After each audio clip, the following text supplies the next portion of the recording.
Hello, welcome back to another movie review. I'm Brandon Reines. I'm Faizel John Muhammad, and what are we reviewing today, Brandon? We are doing another and the final, as far as I know, Clive Barker film, Lord of Illusion or Illusions? Lord of Illusions. Illusions. Yeah, it came out in 1996 and it stars Scott Bakula. My And favorite actor. I love Scott Bakula and like everything I see him in. Honestly, like I watched Quantum Leap specifically just for that. I really liked Star Trek Enterprise when it came out. I know it's not one of the more popular series, but I liked it, and I'm actually rewatching them now on DVD. And I remember at the time my roommate was a big Star Trek fan, and he just couldn't watch it because he's like, I can't get over the fact that it's Scott Bakula as the captain. He's like, all I see is Quantum Leap. He's like, it just takes me out of it. But it never bothered me. I think he's a good actor, and He's a great actor. yeah. So I guess we'll start with you. What did you think of the movie? I like the hell out of it. I was not aware of this character, Harry Demore. He's kind of like a Constantine character from Clive Barker's like Yeah. ethos. I really like that kind of thing. I mean, I love the Constantine the Constantine movie and a few of the comic books I really like. Yeah, I like the hell out of this movie. Honestly, like as soon as I started watching it, like it's such a rich world and it's got so much so much inner mythology and it doesn't need to explain everything. It like you don't have characters being like, well, the curse of Nyx and da da da da. Da. It's like explained in a very natural way as it happens across the movie. Like I really like that. Yeah, maybe this is one we're gonna have a bit of a debate on because I hate to say it, I didn't really like it. I don't know. No? I could see there's something there. It's almost like I should have liked it because it's like yeah, it had a lot of cool parts. Like the acting was good. Some of the effects were kind of cheesy, but that's fine. Um, but there When it that was girl got almost turned inside out, that was a hell of an effect. yeah, like yeah, they I mean they tried, but again it was like mid 90s. They were trying some CGI and it wasn't quite there Yeah, yeah. yet, you know. But it was just like it was hard to put my finger on. It's kind of one of those things I find like say with the Transformers movies where yeah, there's a lot happening, there's a lot of action, but it still finds a way to be kind of boring. Um it seems like it might be a movie that if I watch it multiple times would grow on me a bit, but I just found it almost kind of just seemed like a cheap like straight to video 90s movies. Like there was something about it that it like Nightbreed, it just had like a style to it where it just kind of seemed cooler. Where this one, I don't know, it just I was just like, yeah, that's okay. You know, the story's kind of good, but something was missing. It was just too like kind of dry or something. There was just like I don't know. It had a way bigger budget. I think the budget was like $11 million for that. But Yeah, and it's kind of one of those things where it's like, yeah, I had a hard time justifying why I didn't like it because it's like, yeah, all the individual pieces, I can't criticize that much from it, but overall, I just was, you know, the Hellraisers, like they or Hellraiser, the first one he did, and Nightbreed, it's well, like, yeah, yeah. I kind of loved every second of it. Whereas this one, I'm like, yeah, like I don't know, it just, I kind of saw it as a companion piece to Nightbreed, honestly. Like I see it as like because they both involve like secret underground societies to a certain degree and like hiding from like I think that's a thing. I haven't read a lot of Clive Barker's work and I've like the movies that we've seen or the movies that I've seen. That seems to be a common theme in a lot of his shit, like at least for the movies that we've seen in Hellraiser, Nightbreed, and Lord of Illusions. There's always like an underground world where like people have been existing and people have been living. I mean, with Hellraiser, they're the Cenobites, and like they're more like controlling the world or whatever. But like with Nightbreed and Lord of Illusion specifically, like there's this second world where all these misfits hang out in, and all these like people meet and make community, and then there's always someone terrorizing that community, and then like. And usually it's an authority figure. Like in Nightbreed, it was the cops and it was the mayor and it was the city, right? yeah, there's definitely, he has those kind of recurring themes. They even had some of the torture stuff, like at the beginning when they put that mask thing onto Yes. Nix's head and they put the screws in and like yeah, this it's just kind of like yeah, you can tell Yeah, it's that's Clive very Barker. Hellraiser. That's very like, Yeah. yeah, you're right. And it's interesting you bring up Harry D'Amour. Apparently he's been in I don't know if he's been in other movies, but he was the in the sequel book to Hellraiser called Right. Scarlet something. He was the main character in that. Yes, yeah, because I Um was looking it up as soon as I found out about this character and I found out about like the movie background, like the book background, I was like, man, does this guy have like a Saturday morning cartoon or like another movie or something I can see? Because like I'm a sucker for this kind of Like I'm a detective and I have some occult shit, but I'm not like a superhero. I'm not a magician. I just happen to exist in a place where like I can communicate with occult stuff. And I'm kind of a wise ass about it. Like I like that. And like I did see that at one point they made comics of Harry D'Amour, and I think at one point they modeled Yeah. his look off of Thomas Jane, which was another one of my like favorite actors. I really like Thomas Jane, so that even seals it up more for me. Yeah, it reminds me a lot of the movie Angel Heart. Did you ever see that one where Robert Uh, De Niro plays the devil? yes, Johnny Favorite. Did you ever read the book? I did not know. The book is one of the most instrumental things that I read. Like, I believe the book is called, I don't think it's called Angel Heart. I think it's called, give me a second, let me look this up. But that book, like, when I first read it, I think I was 18, 17, 16, like around that age, Falling Angel. Hmm. And that book is like really occult.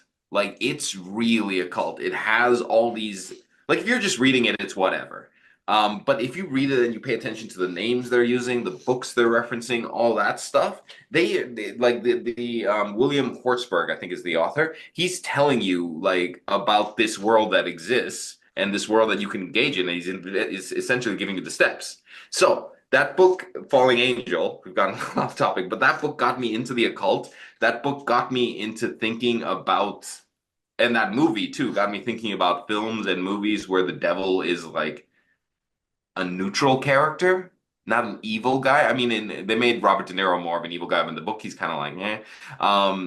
And that's what inspired me to then go on and write Give and Take, which like was like Oh, I took a lot of influence from Falling Angel when I was thinking about Give and Take. Jin, I have a whole scene where he's like, when we meet him for the first time, he's peeling eggs, and he's like that whole scene where Robert De Niro and Angel Heart, where he's peeling the egg and he's eating the egg and he like yeah. eats it. Like I basically, I think I copied that, not word for word, but like I basically borrowed some of that dialogue for the scene that I was using. So I was just like, this is an instrumental thing for me. But No, yeah, while I was watching the movie, it took me back to Johnny Favorite, and I was like, this reminds me a lot of that movie, of that book. Sorry. yeah, like there is, I mean, even dating back to like the 1930s, that whole like, it always has that like film noir edge to it. The detective who's kind of like down on his luck. He drinks too much. He's kind of a bum. He's divorced or single or whatever. And like it's just kind of that character archetype.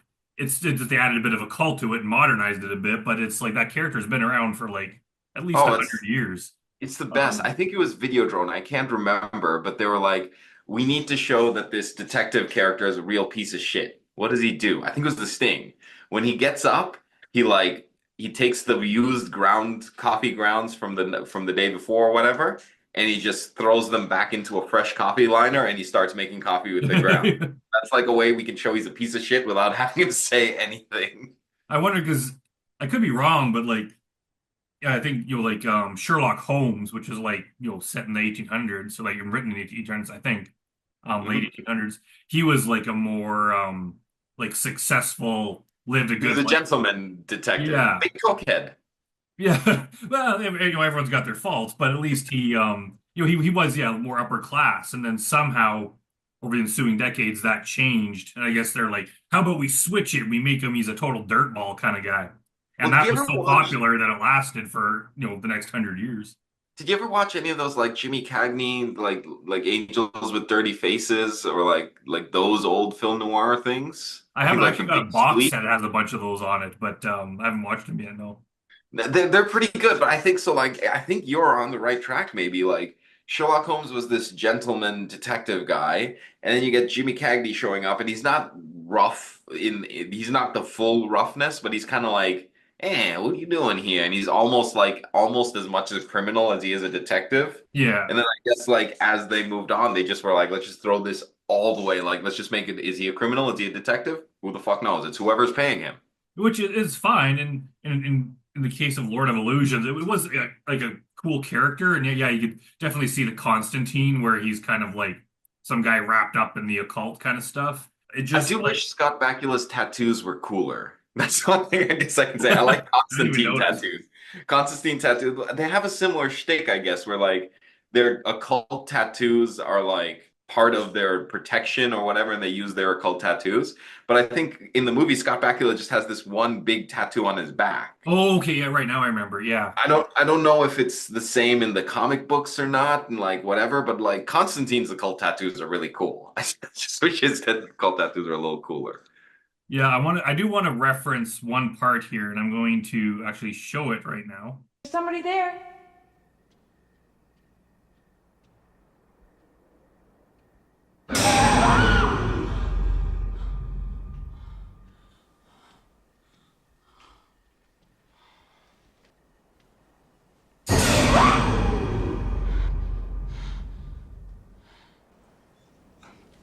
I'm sorry. Jesus, Valentin. I'm sorry. All right, so as someone who like complains about jump scares a lot, like that was freaking ridiculous, and there were so many of those in this movie. It is such, it's like, come on, Clive, man, I expected more from you. Like, That was like three jump scares in like one scene and that all at stupid, once. annoying, jarring sound, and yeah, and there was a lot of that where I'm just stop doing that, and they do it three times in a row. Like, there was a lot in this movie where it seems like he just kind of lost his like, what's he lost his edge, but he went more for It's just like being extra straight 90s, gore. I guess. They just like Yeah, crank that 90s aesthetic up all the way. Because yeah, like I I do just. also have an issue with the coloring of the film. Everything's kind of yellow. Yeah, it does. Like it doesn't look like Hellraiser looked good. Nightbreed looked especially good. This movie, it looked like yeah, it looked like VHS tape kind of thing. I don't Well, know. it's gold and yellow. I think that was again another 90s like coloring quirk where they were like with the 80s they were way more about like let's put all the color into this and neon and all this shit. And then I think as a reaction to that, like this is again like that whole grunge scene that popped up, and as a reaction to like disco and everything was bright and colorful. I think as a reaction to that, everything started to get more toned down and like quieter. So like yeah, it's Yeah, all piss yellow. It's not like yeah. I didn't like. Yeah, it was hard to think that it's maybe it was like a subconscious thing, but there was just something about it that I just kind of it was like a it's like I wouldn't say like a dirty feeling, but I just like I don't know. I just watched it and it's like I don't know. It's got some good stuff. I just didn't have fun watching it. Like maybe we could do a rundown of the yeah, plot. yeah, If you yeah, want yeah. So it starts with this like it just kind of starts in this desert, and we're seeing this group of people, and then that's when we get introduced to Nix, who's played by Commandant Spangler from Malcolm in the Middle. Oh Both. yes, yes. He's also George's boss Kruger in Seinfeld. Oh, really? Yeah, Yes, he was. yeah, It's just that voice; it always gets me. yeah. But yeah, so he's a real magician, and he's got this cult that's running, and then he like, what is it? The girl that runs away? Famke Oh Janssen. no, she's in the corner and she ends up shooting Nix, right? Yeah. And so then we just cut back to like present day, I But guess. Nick's, I guess the important part of that scene is like Nick's the crazy magician guy. He basically puts his magic or something. He like sticks his Right. fingers into Philip Swan, who turns out to Yes. be the main Lord of Illusion One of the character. cult members, yeah. Yeah, he like puts his basically gives him magic powers, and then everyone kind of overpowers Nyx, and they kill him, and they put this like metal trap thing on his head, and they basically kill him and bury him, and it's like, oh, okay, he's dead now, and they you skip ahead like 15 years or something like that, 13 years, I Then think. we're in New York City, which is funny because then he immediately moves to Los Angeles to do the case. I was just like, Yeah, why? yeah, I don't know why they didn't have him set in LA, but yeah, we meet Harry Damour, who's kind of like a drunken slob of a bachelor detective, and they hint that he just came off a possession case. So Yes. we know that it's like he deals in kind of occult stuff and he's seen some kind of crazy shit and he gets hired for it was like an insurance case or something like Yeah. that. He gets sent out to or a fraud case or something. He gets sent out to LA to track down some guy. And that's immediately when I started thinking of Falling Angel or Angel Heart is like when the mysterious guy shows up and he's like, "We have a case for you. It's very expensive and we'll pay you." And like I was just like, "Wait a minute, I know this." Yeah, so then he moves out to LA and he comes across does he come across Swan when he moves to LA?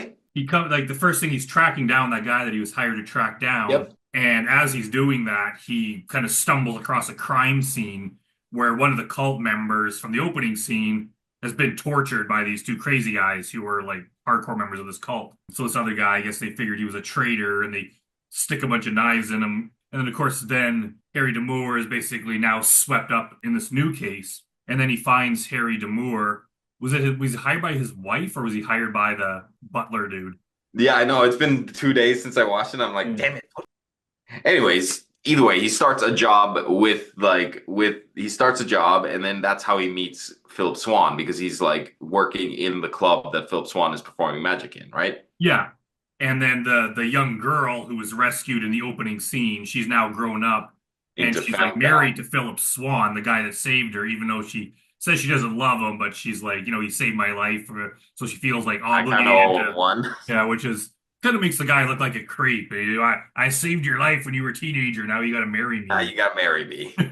Um, but anyway, so now Philip Swan is a illusionist, kind of like David Blaine, David Copperfield style, because he had that magic put into him at the beginning, so he can actually float and stuff. Do the magic. And again, that's another point where I start to think of Angel Heart, because I think something similar happens here, where the devil starts doing magic in New Orleans or something. Ah, yes. Harry Damour goes to see one of these illusions, and we find out that basically Philip Swan, even though he has real magic, he doesn't want this cult onto him by knowing he has real magic, so he's pretending that he's just an illusionist. But he can do all sorts of crazy illusions because he can literally float and has all these powers. But during the stunt where he has like swords falling on him, it looks as though he's killed. He's killed. We later find out that he's doing it, he's faking his own death just to kind of save his wife and stuff from these people that are after him. So he can go into hiding. If they think he's dead, they'll stop looking for him.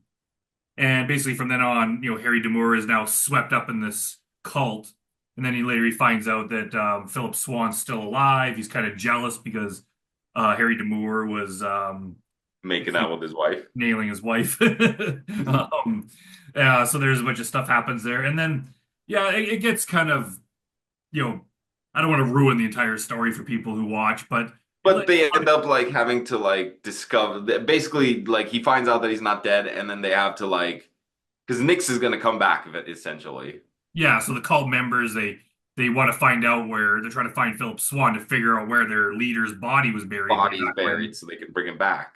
So they bring him back, and then things get crazy, and maybe it's just because of like Angel Heart and Constantine. It's just like I've kind of even though this movie came out like around the same time, it's just kind of like It's very I've seen this familiar of those before. things. It reminded me a lot of it had like kind of like the production value of like a Tales from the Crypt episode. And I don't say that lightly. That's Tales from the fair. Crypt No, is no, no, I friggin' agree. awesome. No, no, I Um, agree. Like I said, that tattoo on his back looked really fake and really bad. I did not like it. So I agree. Some of the elements, like I said, some of the elements I was impressed by. Like when they're I'm trying to remember where the scene was, but like there's the lady that gets turned inside out, and I thought that was really cool. I was like, damn, is there some stop motion or something in there? And then there's another scene, I can't remember, but something transforms into like this weird. They had some good CGI in this, is basically what I'm saying. Like yeah, there were, not the worst, but there was pretty good stuff. and it was remember that part where they sneak into like Philip Swan's like secret room or whatever, and he has these like projectors that turn on, and so it looks like there's this monster there, and the monster like has like an exposed brain, and it looks Yes. like something out of Ghostbusters or something. I Um, wonder what came first. I wonder if it was Constantine that got written first, Angel Heart, or the Harry D'Amour well, I know novel Constantine was based on the comic book Hellblazer, which I'm pretty sure was out before these. before these. So, So this and when archetype existed before that. And I think Angel Heart, the movie, I think that came out like in 93 or something. I'm pretty sure Falling Angel, the book came out in 78. So when oh, did Hellblazer start? I'm just trying to figure out like because they're obviously very influenced by each other. I feel yeah, like which is fine. yeah, I mean that's how art works.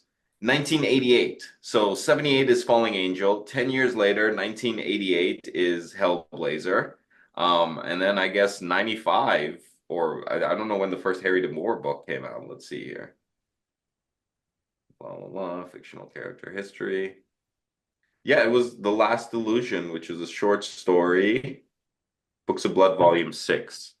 Which was what year? 84. Interesting. Oh, So okay. it goes Falling Angel, Books of Blood, which included Harry Moore, and then Hellblazer. Okay, so they're all fairly close together. So it could have Yeah, been, I mean, it could have been like they read each other's works and were inspired, or it could just be they had a similar idea because it independently wasn't came up with it around the same time. Yeah. because like mixing a noir detective story with the occult. It's not. It's someone would have figured that out eventually. 'Cause it's kind of a Eventually, it's idea. not like the most original idea. It's kind of obvious there. Something tells me though that the short story from Clive Barker that Lord of Illusions is based on, The Last Illusion, is You're probably good. pretty good. It's probably I something where it gotta read seemed some of like they these. could make a good movie out of it. And in my opinion, it just like it just kind of yeah, I don't know. There was like a cheapness about it that like I'm pretty sure it had a theatrical release, but it just seemed like a straight to video thing. I remember even watching it when it came out when I was like a teenager, and I was like, yeah, like it just I didn't even know who Clive Barker It was at the didn't capture time. you like that. It just wasn't yeah, there's just something missing about it. But like I said, it could be one if I watch it again a couple times, I might start to like pick Like more out dig a of it. little deeper into it. But there was a lot like that jump scare bit. There was a lot of things where it just kind of annoyed me, and then there was parts that were kind of confusing. I didn't quite get, and then you have to like piece together later, and it just. But overall, like yeah, like I like Famke Janssen. She was pretty cool. The guy playing She's Philip really good. Swan, I don't really know him from anything else, but he was like pretty good. He was good. I like I said, I love what's his face in it. Like the main ticket price for me was Scott Bakula. I was just like, oh, he's really good. Yeah, I've got to say, Kevin J. O'Connor was the guy who played Philip Swan. Oh, he was in Peggy Sue Got Married. That was a really good one. What has he been in recently? Exorcism at 60,000 feet. yeah, sounds That lovely. What year was was his that? newest one in 2020. Oh, and he was in a movie that a series that I really like called 11/22/63. Did you see that? I did not. The JFK Stephen King Yes. thing. It's very good. Yeah. So what would you rate this on the end in the end of the I'd scale? give it. I might go and get and be nice and give it a five because it was Five? like I was gonna say a six. I might bump it to a 6.5. yeah. So I guess we're not that far off. Like I didn't hate it or anything. And Um, it's not the greatest movie ever made. It's a fun romp, but like it could have been something much more. yeah, it's definitely like the weakest. Did he only ever direct those three movies? I think those were the only three he ever directed. 'Cause, yeah, I think it's the definitely the weakest of them. And maybe it says something that he never again did another movie. I don't know if it was because he didn't like how it turned out, or maybe he just didn't like the experience, or maybe he just didn't like being a director. So he's like, fuck it. Maybe. I mean, I saw a trailer for Books of Blood, which is the newest adaptation of his stuff. It's like an anthology movie, but like I don't think it looks good. But he's listed as an executive producer on it, so Weird. And yeah, it's yeah. coming Maybe he out was like just like it's June. too much to like get. It's down. It's out. It was like a Hulu straight to streaming kind of situation. Oh, huh. That's interesting because yeah, like 'cause I mean, like Candyman was one of his like original Right. stories. Like he has a lot of like a lot of those horror movies were based on his short stories, so he's probably got a lot of good ones. I should actually track down that his books and check them Book out of Blood. I might try to track it down too. I might have to read it too. because I like um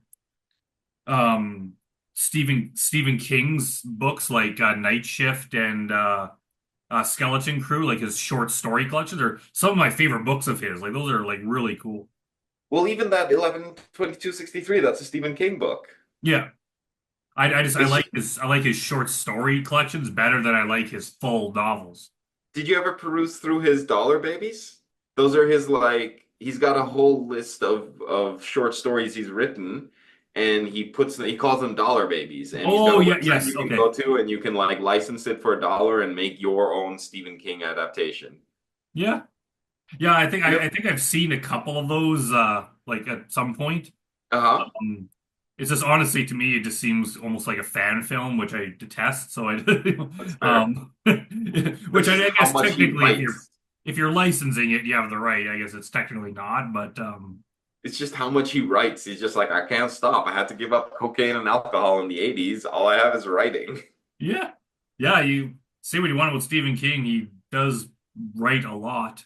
Yeah, Oh my God. he's kind of hit and miss for me. Getting a bit off topic, but like he's like kind of one of the writers inspired me to start writing, and it was his book called On Writing that he talks about his Right, writing that's a career. very famous one. Yeah, and honestly, that kind of inspired me, and some of the stuff that he like teaches in that is what directly led to me starting to sell scripts. Like I read some of it, and I'm like, something clicked, and I'm like, oh yeah. So I changed my writing, and probably within a week or two, I sold my first script. So I kind of credit him in that book for like making my career. But there's What also would a you part that a lot of his books, especially his newer ones, I just don't like. I don't know. when you write as much as he does, like you're gonna have a lot more misses than you will hits. The Yeah, hits will be really good, but if you're just like like eventually you're gonna just start putting out misses. yeah, which is fine. I mean, whatever. You can't expect perfection from everyone, but like a lot of his but yeah, like Night Shift. I've read that book a few times. It's got so many Yeah. cool stories, and most of those were ones he wrote when he was like super young, kind of like 21 and under. But some of them are Hmm. just so like they're very short, but they're just like so cool. And some of those have been turned into movies with varying degrees of success. But I think The Boogeyman was one of them, and I think was it just Oh, really? was it? It's been made into movies before, including one of those penny ones or dollar ones you were mentioning. But I did not know the Boogeyman was one of those. I'm pretty sure it was made into a movie like this year or last year, like a bigger budget movie. Um, Huh. I just haven't seen it, but I'm gonna have to find it. I do remember kind of liking the Boogeyman, not a whole lot. Yeah, you're right. The Boogeyman 2023. there was Hmm. another one that was like 2018 or something, wasn't there? That Yeah, there was I think there's been three remakes of it, three yeah, like versions. that one I saw and I hated. That one was terrible. The first one I kind of really liked. And some of them, like I don't know if they because I mean the Boogeyman's a con like he didn't create that concept, so I don't know if it's based on his book or just based on the Boogeyman mythology. Yeah, I'm gonna have to watch this.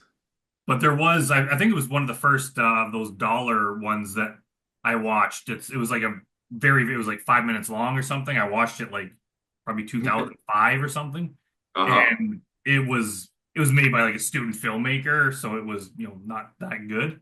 But it was actually very close to the story. Like when they make a full movie out of it, they kind of change everything. It was better Yeah, they rewrite the whole damn thing basically. when it was just like a 15-page story or something, then it's like that's when it's like super awesome. I have a bunch of like I wrote a bunch of short horror stories. Some of them are based like my short horror films. I just wrote them as a short story. And then Hmm. I wrote some others. It's just like I'm still kind of learning the publishing business, so I don't even know what to do with them.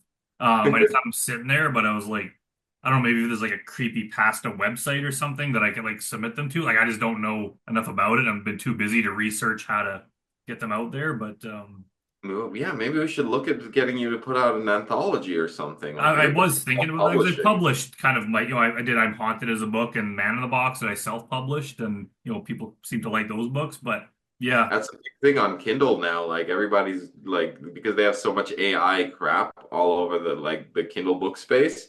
Like people like we just want someone who writes a book. Yeah, I'm just so busy with the movies now. And it's like, but I mean, I did kind of learn the comic book business and had some success there. So, um, yeah, and I know there are like, I mean, also it'd be great to make some money off of them, but it's hard when you self-publish because then it's just another thing I got to promote and make a little money at.